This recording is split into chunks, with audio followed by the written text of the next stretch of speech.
네. 안녕하십니까. 네. 저는 SAI 지금 회장을 맡고 있는 컴퓨터공학과 18학번 조용재라고 합니다. 반갑습니다. 네, 저희가 이제 오프라인으로 컨퍼런스 콜을 한 지 2번째죠. 사실 그전에는 코로나 이전에는 뭐 몇 번 있을 수도 있었는데 사람이 좀 많아지고 나서는 2번째인 것 같아요. 저번에 4월 달이었나요? 5월 달이었나요? 그때 한 번 했고 지금 2번째인데 오늘은 이제 한 학기를 좀 마무리하는 느낌으로 각 팀별로 어떤 식으로 공부를 했는지 발표를 하고 저희 몇 번 반복해서 말씀드렸듯이 선배님들 몇 분을 모셔왔어요. 그래서 그분들의 뭐 지금의 삶이 어떤지 한번 간단하게 얘기를 듣는 시간을 갖도록 하겠습니다. 발표 순서는 S팀, I팀, A팀 순서대로 할 거고 그 중간에 이벤트 게임을 하나 할 거예요. 저번에 오셨던 분들은 아시겠지만 게임을 통해서 상품을 드리니까 열심히 참여를 해주시기 바라고 그 뒤에 마지막으로 졸업생 선배님들의 말씀을 좀 들어보는 시간을 갖도록 하겠습니다. 시간이 좀 촉박할 것 같아서 바로 한번 시작을 해볼까요? S팀부터 나와주시면 감사합니다.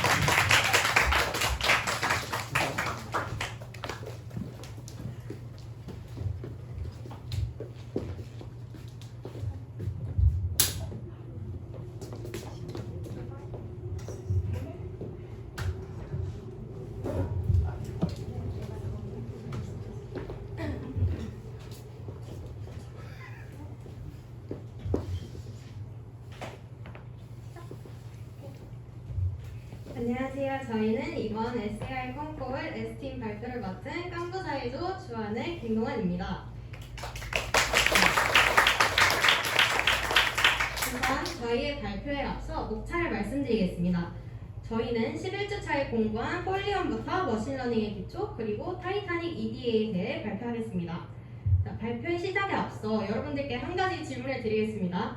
오늘 SAI 콩콜 장소인 건대 블라인드 아트홀에 어떻게 오셨나요? 버스요? 버스 타기 전에 혹시 뭐 하셨나요? 집에 있었어요. 집에서 어떻게 여기까지 오셨죠? 1단계 모르는 장소에 갈 때? 지도를 사요. 그쵸, 지도를 보고 오셨죠? 와. 네, 여러분들이 말씀해주신 것과 마찬가지로 저도 네이버 지도를 보고 왔는데요. 지도에 특정 장소를 검색할 경우 장소의 위치를 정확하게 표시하는 데 쓰이는 것이 바로 폴리엄입니다. 만약에 위치 검색을 했는데 정확한 위치를 마커로 표시하지 않는다면 특정 장소를 빠르게 찾는 것이 굉장히 어렵겠죠. 따라서 이 폴리엄은 우리의 삶의 질을 높여주는 것 중에 하나라고도 말할 수 있을 것 같습니다.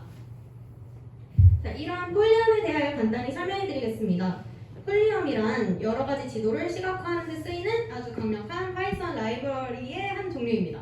이러한 폴리엄을 이용하여 저희는 지도에 팝업, 이미지, 문자 등을 추가하여 더 눈에 띄고 알아보기 쉬운 지도를 만들 수 있습니다.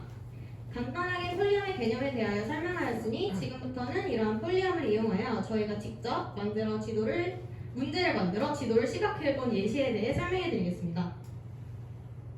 첫 번째 문제는 지도에서 광진구를 찾아 원하는 색으로 표현한 후 세종대의 경도와 위도를 이용하여 지도 위에 세종대의 마커를 달아보는 문제입니다. 이 문제의 경우 서울의 지역에 따라 색을 다르게 표현해야 했기 때문에 기타브에 올라온 GeoJSON 형식의 서울 데이터 값을 이용하여 코드를 짰습니다. 여기서 GeoJSON이란 위치 정보를 받는 점을 기반으로 체계적으로 지역을 표현하기 위해 설계된 개방형 공개 표준 형식입니다. 기타브에 올라온 값은 서울의 전체적인 데이터이기 때문에 라 데이터 값을 입력할 때는 광진구의 값만 입력하여 광진구만 특정 색깔, 여기서는 핑크색으로 표현되게 만들었습니다.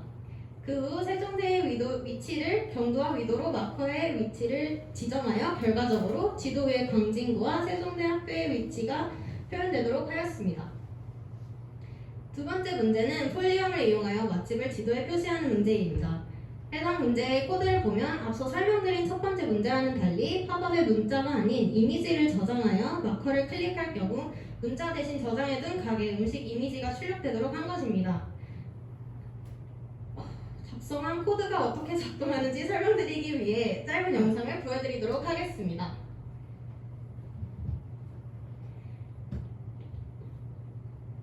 현재 보고 계시는 영상처럼 한식 1번을 검색하게 되면 고깃집의 위치와 사진이 출력되며 양식 2번 혹은 일식 3번을 검색할 경우 각각 2번과 3번 값에 저장된 식당의 위치와 이미지가 출력되게 됩니다. 이처럼 폴리온은 앞서 말씀드린 것처럼 실생활에서 이미 많이 사용되고 있으며 지도를 쉽게 알아볼 수 있게 하여 편의성을 높여주고 있습니다. 네, 안녕하세요. 아직 영상 안 나오네. 넘겨줄까요? 네, 안녕하세요. 전자정보통신공학과 17학번 김동환입니다. 여기 많은 사람들 앞에서 이렇게 가끔 하니까 중압감이 엄청나네요. 네, 저희는 이제 포럼에 이어서 이 기계학습이 어떻게 이루어지는가에 대해서 공부를 한 주 동안 해봤습니다. 상대적으로 좀 짧은 시간에 공부를 했기 때문에 사실상 찍먹을 했다고 볼 수 있겠습니다. 그래서 저희가 이제 공부하는 과정 중에서 이 기계학습이 무엇인가에 대해서 이 구글링을 좀 해봤는데 많은 분들이 좀 이렇게 이런 식으로 대답을 종종 하시는 모습을 볼 수 있었습니다. 컴퓨터가 데이터의 특징이나 패턴을 추출하고 학습한다 라는 식으로 좀 대답을 하시는 모습을 볼 수 있었는데, 그런데 저는 이제 개인적인 생각으로는 마음이 와닿지 않았습니다. 왜냐하면 학습을 하는 데 있어서 이런 특징을 추출하는 게 어떤 의미가 있을까? 그리고 컴퓨터가 학습을 한다고 하는데 어떻게 학습을 하는 건가? 좀 이해가 안 되면서 많은 궁금증을 가지고 있었는데요. 따라서 저희는 제가 한번 넘겨주실까요? 저희는 기계학습을 이해하기 전에 이 기계학습 중에 학습이라는 이 키워드에 집중할 필요가 있었습니다. 그래서 저희가 이제 이해하고 있는 이 머신러닝이 무엇인지 여러분께 정확히 전달되기 위해서 인간이 학습하는 메커니즘을 보여주는 간단한 예시 하나를 소개해드리도록 하겠습니다. 만약에 2022학년 1학기 바로 직전학기죠. 여러분께서 이 김동환 교수의 3학점짜리 인공지능 전공 수업을 한번 들었다고 가정 한번 해봅시다. 그런데 한 학기 듣다 보니까 여러분이 약간 느끼기에 교수님이 굉장히 꼰대 같아요. 그리고 강의를 하시는데 이게 그냥 PPT를 국어책 읽듯이 그냥 읽는 겁니다. 다시 말씀드리자면 굉장히 강의력이 안 좋다는 얘기겠죠. 그 다음에 이제 마지막으로 여러분들이 이제 시험 준비를 열심히 하시고 나서 기말고사를 치우신 뒤에 떨리는 마음으로 이 학사정보 시스템에 들어가서 강의 평가를 마치시고 성적 확인을 하게 됩니다. 근데 아니 왜 뭘? 이 학점도 굉장히 짧게 주시는 겁니다. 왜 넘어가시죠? 네, 여튼간에 네, 잠시만요. 학점도 너무 짜게 주시는 겁니다. 여러분들은 이 모든 걸 한 학기 동안 느끼고 나서 어떤 생각을 하실까요? 저 같은 경우에는 졸업할 때까지 이 김동환 교수 쳐다도 보지 말아야겠다. 아니면은 혹은 내가 아무리 수강시청을 망하더라도 이 교수님 수업만큼은 내 시간표에 담지 말아야겠다. 이런 다짐을 할 수 있을 것 같아요. 아마 여러분도 비슷하시겠죠. 여튼 그런 다짐을 하고 난 뒤에 잘 지내다가 저희 교내 어느 날 이제 교내 커뮤니티 에브리타임에 무슨 글이 올라오나 한번 쓱 봅니다. 그런데 이제 익명으로 글 하나 올라오는데 자 한번 보실까요? 제목에 땡땡땡 교수님 내용으로는 진짜 꼰대 같고 강의력도 리얼 안 좋은데다가 학점도 겁나 차게 좀 대충 이런 내용으로 글이 올라왔어요. 보시면 제목에 교수님 성함이 나와 있지 않은데도 우리는 어떤 생각을 하죠? 이 사람 김동환 교수님 수업 들었네. 이런 추론을 할 수 있지 않을까요?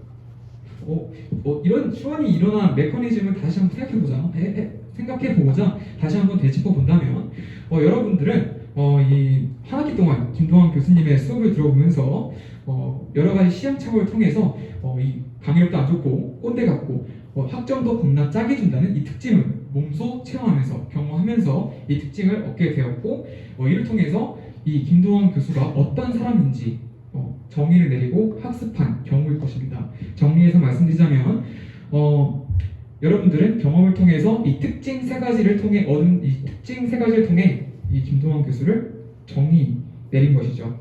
그래서 한번 넘겨주실까요? 네. 그래서 저희는 이제 이런 인간이 이 학습하는 메커니즘을 확인해 보면서 이 학습에 있어 특징을 추출한다는 것이 어떤 의미를 가지는지 한번 생각을 해봤고요. 이것을 이제 기계학습에 한번 접목시켜봤습니다. 그렇게 한번 접목시켜보니까 상당히 유사한 모습을 볼 수 있었는데요. 이렇게 이제 컴퓨터에 문제들을 입력시켜서 이 문제들 안에 특징들과 이런 패턴들을 사람처럼 이렇게 추출을 하고 그 다음에 이런 특징들로부터 이런 규칙들을 정의하고 문제를 해결하는 해결한 것입니다. 그런데 이제 좀 차이점을 말씀드리고자 한다면 이 컴퓨터는 사람과 달리 사람이 이제 이 현실 세계에서 일어나는 모든 문제들에 있어서 이렇게 학습하지 않습니까? 그런데 이 컴퓨터는 인간이 직접 이렇게 데이터를 가공해 줘야 한다는 점, 그리고 이 컴퓨터가 추출하는 이 특징들은 보다 굉장히 고차원적이고 사람이 감히 흉내낼 수 없는 특징들을 추출하고 추출하는 것입니다. 따라서 그렇게 추출한 특징들로 이렇게 좀 더 보다 난해하고 복잡한 문제들을 보다 정확하게 해결할 수 있는 것이죠. 네. 그래서 저희가 이해한 이런 기계학습은 이렇다. 저희는 이렇게 이해를 했고요. 그다음에 이제 기계학습은 어떤 문제를 해결할 수 있을까에 대해서도 추가적으로 알아봤습니다. 자, 좌측에 보시는 모습은 치타랑 표범인데, 제가 발표 전까지 어떤 녀석이 치타고 어떤 녀석이 표범인지 정확히 알고 있었거든요. 그런데 지금 제가 너무 긴장한 나머지 까먹었어요. 그래서 이 말의 뜻은 사람이 구분하기 힘든 이 개체를 머신러닝은 굉장히 쉽게 구별한다는 뜻입니다. 그래서 이런 지금 두 가지로 분류하고 있으니까 바이너리 이중 분류로 나타내는 것일 텐데 클래스가 10개 이상 되겠 3개 이상 된다면 멀티 클래시피케이션 문제로 분류될 수 있겠죠.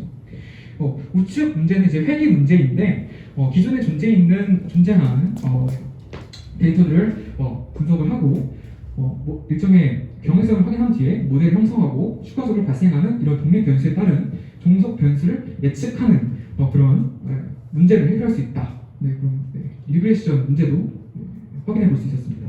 넘겨주실까요? 그래서 이제 저희 3조, 에스티메이트 3조인 깜짝할 사이조 여러분께서 제작해 주신 이 문제인데 여러분 계실까요? 3조 아무도 안 계신가요? 여튼 간에 저희 제작한 문제를 이렇게 한 땀 한 땀 구하는 순서를 이렇게 가이드라인을 이렇게 제시해주셨는데 이렇게 모델을 일단은 선정을 해보고 그 다음에 이제 비용 함수를 MSE, Mean Square Error 펑션을 설정을 한 뒤에 비용 함수를 최소화시키는 방향으로 해서 최적의 파라미터를 찾아내는 그런 선형 회귀 과제 문제를 한번 수행을 해보았습니다. 다음 넘겨주실까요? 이것은 이제 아까 문제 이제 꼬리 문제인데 이 문제가 굉장히 잘 만들어 생각을 해요. 왜냐하면 저희 이런 머신러닝의 학습률에 대한 문제를 저희가 이제 중간고사 이전에 파이썬의 라이브러리 C1을 저희가 이제 시각하는 C1을 배웠는데 그 학습률을 C1으로 그래프로 나타내는 그런 문제입니다. 그래서 그런 점에서 모든 저희가 이제 배웠던 것들을 한 번에 이렇게 적용하였다라는 점에서 굉장히 잘 만들었다라고 생각했는데요. 그래서 학습률이 증가할수록 이 비용 함수가 빠르게 여기에 수렴하는 모습을 확인할 수 있었고 그 다음에 이런 학습률이 좀 다소 크다고 생각되면 그렇게 마지막 사진을 보시면 발산하는 양상도 경향성도 확인할 수 있었습니다. 보실까요? 마지막으로 저희 이제 데이터 EDA 전처리에 대해서 다뤄봤는데요. 이는 이제 데이터의 클리닝, 이 포시, 이 네 가지 카테고리를 통해서 데이터 전처리를 학습을 해봤습니다. 특히 저희는 이제 3번 이 크리에이팅 분석을 위한 이 피처 만들기라는 이 항목을 통해서 실습 과제를 수행했는데요. 넘겨주실까요? 데이터셋은 타이타닉 데이터셋을 이용하였고 인포 메서드 함수를 통해서 대략적인 이 데이터셋을 확인한 뒤에 각 항목의 이 클래스, P클래스와 성별 그리고 동승자에 따른 이런 생존율을 한번 시각화해봄으로써 이 데이터에 대한 통찰력을 키워보는 그런 실습 과제도 한번 수행해보았습니다.